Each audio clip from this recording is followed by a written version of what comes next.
Rocket ವೇಗದ ಕಾರ್ಯಾಚರಣೆ ಪಶ್ಚಿಮ ವಿಭಾಗದ ಪೊಲೀಸರಿಗೆ ಸಾರ್ವಜನಿಕರಿಂದ ಮೆಚ್ಚುಗೆ.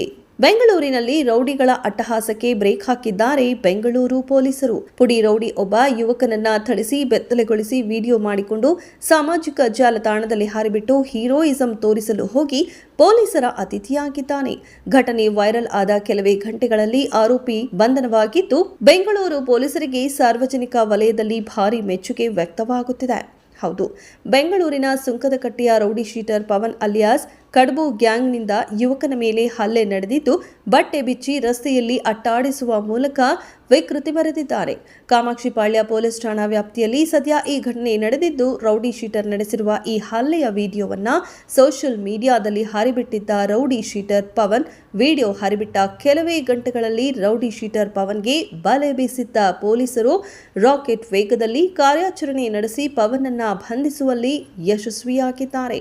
ಇನ್ನು ಘಟನೆಯ ವಿವರ ಏನು ಅಂತ ಹೇಳೋದಾದ್ರೆ, ಘಟನೆ ವೈರಲ್ ಆದ ಕೆಲ ಗಂಟೆಗಳಲ್ಲೇ ರೌಡಿ ಶೀಟರ್ ಪವನ್ ತನ್ನ ಇಮೇಜು ಹೆಚ್ಚಿಸಿಕೊಳ್ಳಲು ಘಟನೆಯ ವಿಡಿಯೋವೊಂದನ್ನು ಸೋಷಿಯಲ್ ಮೀಡಿಯಾದಲ್ಲಿ ಹರಿಬಿಟ್ಟು ರೌಡಿ ಇಮೇಜ್ ಹೆಚ್ಚಿಸಿಕೊಳ್ಳಲು ಮುಂದಾಗಿದ್ದ.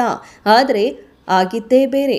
ಬೆಂಗಳೂರು ಪೊಲೀಸರ ಮುಂದೆ ಯಾವ ರೌಡಿಸಂ ಕೂಡ ನಡೆಯುವುದಿಲ್ಲ ಎಂಬುದನ್ನು ಬೆಂಗಳೂರು ಪೊಲೀಸರು ಮತ್ತೊಮ್ಮೆ ದೃಢಪಡಿಸಿದ್ದಾರೆ. ಬೆಂಗಳೂರು ಪೊಲೀಸರ ಹದ್ದಿನ ಕಣ್ಣು ಸೋಷಿಯಲ್ ಮೀಡಿಯಾವನ್ನ ಕೂಡ ಕಾಯುತ್ತಿದೆ. ವಿಡಿಯೋ ಹರಿಬಿಟ್ಟ ಕೆಲವೇ ಗಂಟೆಗಳಲ್ಲಿ ರೌಡಿ ಪವನ್ನ ಹೆಡೆಮುರಿ ಕಟ್ಟಿದ್ದಾರೆ. ಇನ್ನು Govindarajanagar police inspector Subramani rowdy sheeter Pavan ಕಾಲಿಗೆ ಗುಂಡು ಹೊಡೆದು ಆತನನ್ನ ಬಂಧಿಸುವಲ್ಲಿ ಯಶಸ್ವಿಯಾಗಿದ್ದಾರೆ. ಪವನ್ನನ್ನ ಬಂಧಿಸಲು ತೆರಳಿದ್ದ ಇನ್ಸ್ಪೆಕ್ಟರ್ ಮೇಲೆ ಪವನ್ ಹಲ್ಲೆಗೆ ಮುಂದಾಗಿದ್ದು, ಆತ್ಮರಕ್ಷಣೆಗಾಗಿ ಇನ್ಸ್ಪೆಕ್ಟರ್ ಸುಬ್ರಮಣಿ ರೌಡಿ ಪವನ್ ಕಾಲಿಗೆ ಗುಂಡು ಹೊಡೆದು ಆತನನ್ನ ಬಂಧಿಸುವಲ್ಲಿ ಯಶಸ್ವಿಯಾಗಿದ್ದಾರೆ.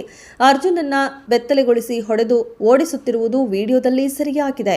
ಪವನ್ ಹಾಗೂ ಆತನ ಸ್ನೇಹಿತರ ನಡುವೆಯೇ ಸಮಸ್ಯೆ ಉಂಟಾಗಿ ಹಳೆಯ ವಿಡಿಯೋ ವೈರಲ್ ಮಾಡಿದ್ದಾರೆ ಎಂದು ಡಿಸಿಪಿ ತಿಳಿಸಿದ್ದಾರೆ. ಹಾಗೂ ವಿಡಿಯೋದಲ್ಲಿ ಹಲ್ಲೆಗೊಳಗಾಗಿರುವ ಅರ್ಜುನ್ ಕೂಡ ನಾಪತ್ತೆಯಾಗಿದ್ದಾನೆ. 1 ತಿಂಗಳ ಹಿಂದೆ ಘಟನೆ ನಡೆದರೂ ಆತ ಕೂಡ ಯಾವುದೇ ದೂರು ನೀಡಿಲ್ಲ. ಇಬ್ಬರನ್ನ ಶೀಘ್ರದಲ್ಲೇ ಬಂಧಿಸಿ ಕ್ರಮ ಜರುಗಿಸಲಾಗುವುದು ಎಂದು ಪಶ್ಚಿಮ ವಿಭಾಗದ ಡಿಸಿಪಿ ಎಸ್ ಗಿರೀಶ್ ಮಾಹಿತಿ ನೀಡಿದ್ದರು. ಅದರಂತೆ ರೌಡಿ ಪವನ್ ಅನ್ನ ಬಂಧಿಸಿದ್ದಾರೆ. ಈ ಬಗ್ಗೆ ಕಾಮಾಕ್ಷಿಪಾಳ್ಯ ಪೊಲೀಸ್ ಠಾಣೆಯಲ್ಲಿ ಸದ್ಯ ಪ್ರಕರಣ ದಾಖಲಾಗಿದೆ.